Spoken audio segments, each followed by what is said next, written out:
This is a stimulus update and daily news report. Got some major update to share with you. President Biden makes another announcement acknowledging inflation and what his plan to do about it. And he kind of yells a bit. You don't want to miss the video clip there.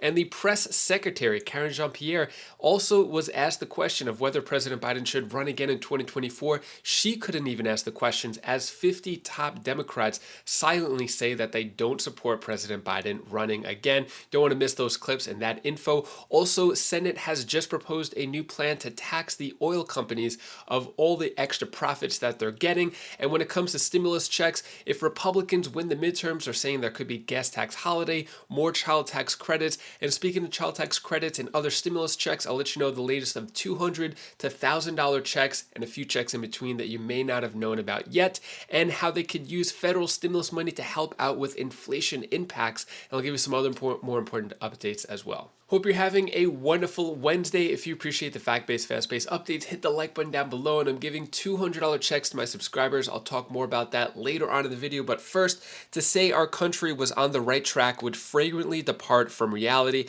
Top Democrats say Biden should not run for re-election in 2024.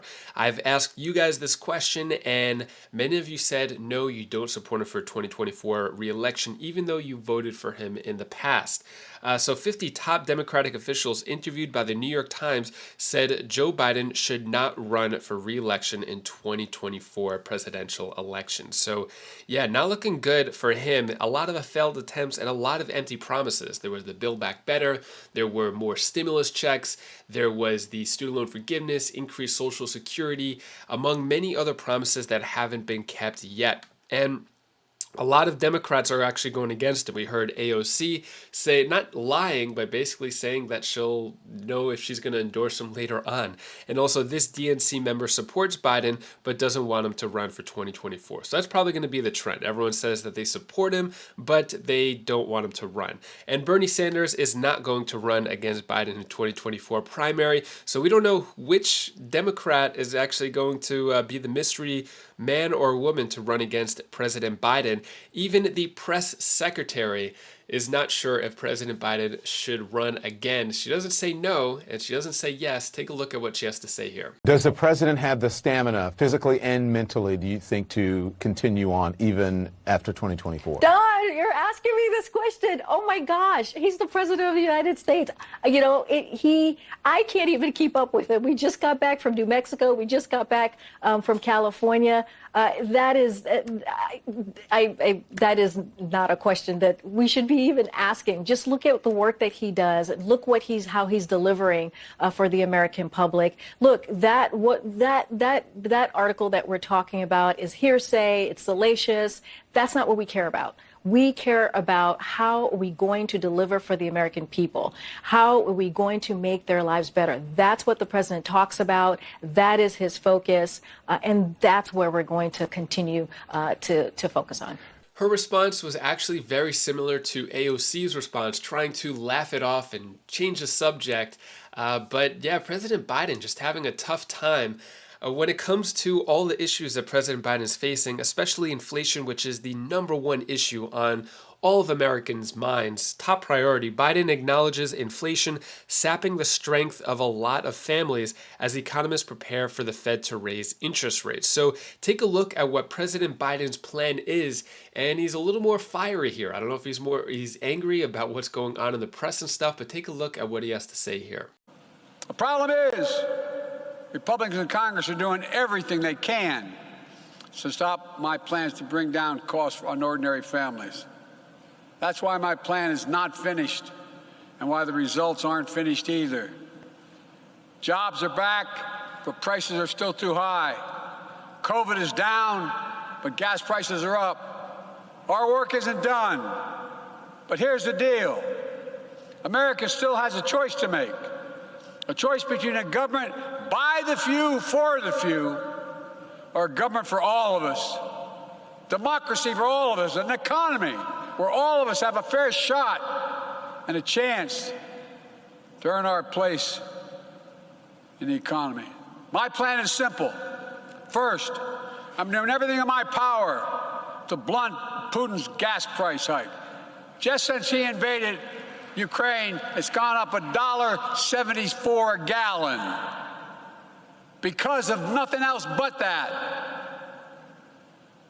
So I have a plan to bring down the cost of gas and food. It's going to take time, but let the world coordinate the largest release, what I've been able to do, the largest release of oil from the global fund in history, 1 million barrels a day, and 240 million barrels to boost global supply while I convinced other nations to join us, to keep prices from rising even more. And I'm working closely with our European partners to get 20 million tons of grain locked in Ukraine out onto the market to help bring down food prices. What are your thoughts on what President Biden has to say? I think at this point, it's enough words, and I think people want to see more action, especially how action can affect Americans' lives, as opposed to saying you're going to do something. I think a lot of people want to see it done and see their lives improved. Let me know your thoughts on that. If Republicans win in the midterm elections, watch for action on gas tax holiday, child tax credit, and crime, expert says. So basically what they're saying here is that if Republicans take back some control of Congress in November's midterm elections, there could be a divided Washington for sure. So GOP and Democratic politicians feel like they have to do something about inflation. So you might see a move to suspend or reduce federal gas tax. And then Mitt Romney is talking about the child tax credit. I don't know if that's going to happen. We'll see. If Republicans take control of the House and the Senate, they still have a president that could veto everything that they vote into office. So we don't know exactly what could happen there. This is just more or less speculation. Then also, when it comes to stimulus update, another state offers assistance to families with children. So this is the child tax credit. Connecticut has announced a new child tax credit, basically giving out $250 checks per kid. And the application period is from June 1st until July 31st if you live in Connecticut. But also, along with Connecticut, there are 12 other states, or actually 11 other states. So I'll go through these really quick. I'll mention the state and how much you could get in a child tax credit. So I know a lot of you may not have children or could take advantage of the child tax credit, but if you want to share this with anybody you know in these states, it could help. I'll go through this as fast as possible. So Alabama giving $200 checks, California $1,000 checks, Colorado giving 5% or 30% of the federal child tax credit, Idaho giving $205 checks, New Mexico giving $175 checks, New York giving $100 checks, Maine giving $300 checks, Maryland giving $500 checks, Massachusetts giving $180 or up to $360, Oklahoma giving 35% of the amount spent on childcare, and then Vermont giving $1,000 child tax credit checks. So that's what's going on there. But in terms of a bigger federal stimulus check or stimulus provision or something that could help everybody, regardless of whether you have kids, regardless of whether you're on low income, SSI, SSDI, Social Security benefit of any sort, what about that group of people? So some are saying use federal stimulus money to ease inflation impacts. So the federal stimulus money, basically it's $800 billion that is sitting in an account that was basically withdrawn out of the U.S.'s bank account to help out during the COVID pandemic and give some relief. Now there's $800 billion sitting there. If it's used, it's not going to add to the deficit, but if it's not used, most likely it's just going to go back into other things that tax money is used for. So $800 billion, that could be enough for $2,000 stimulus checks for every American. Should it happen though?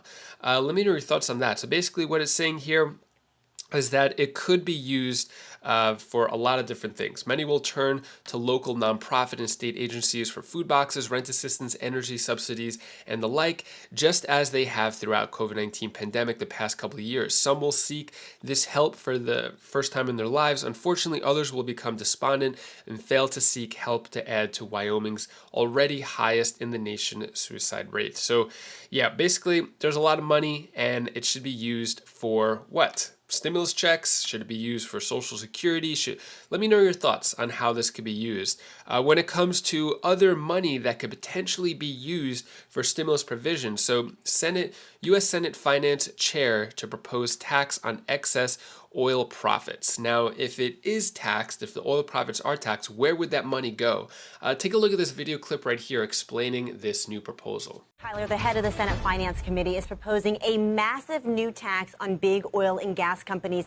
This comes from Senator Ron Wyden of Oregon. He's proposing an additional 21% tax on the profits of oil and gas companies with at least $1 billion in annual revenue.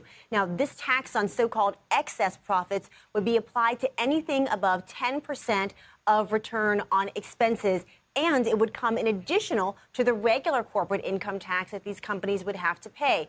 In addition, Wyden is also proposing a 25% excise tax on any stock buybacks that are completed by the company. His office specifically calling out Exxon and Chevron for announcing $40 billion worth of buybacks over the next 2 years. The bill would also close accounting loopholes that his office says are letting these companies lower their tax liabilities.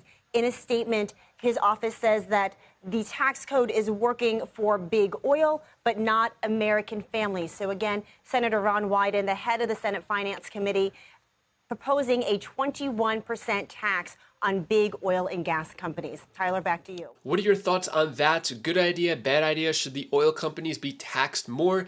And what should be done with those taxes? It didn't mention in this proposal, but should the money be passed on to people in terms of gas relief checks or gas rebate checks? Let me know your thoughts on that. Taxing 20% or 25% on billions of dollars, that's millions, potentially billions of dollars from these big companies. What should be done with it? Let me know your thoughts on that. And that is all the news that I have for you today to hopefully brighten your day a bit. Here's my daughter Bella's tip of the day. Hi guys, this is Belle. This is the tip of the day. I want to tell you the one thing that you should do when you can't sleep. When you can't sleep, try to think of happy thoughts, or try thinking of counting sheep, or think of happy thoughts. And think of the thoughts that you want to happen in your dreams. So sometimes what I do when I try to sleep, sometimes I try close my eyes and think of natural thoughts. And sometimes it happens in my dreams. And also when I want to do it, I think of doing it more better. And I think of dreaming better and go to sleep. That's how I naturally go to sleep. And then sometimes it actually happens in my dreams. And sometimes I can't really sleep, but I try coloring.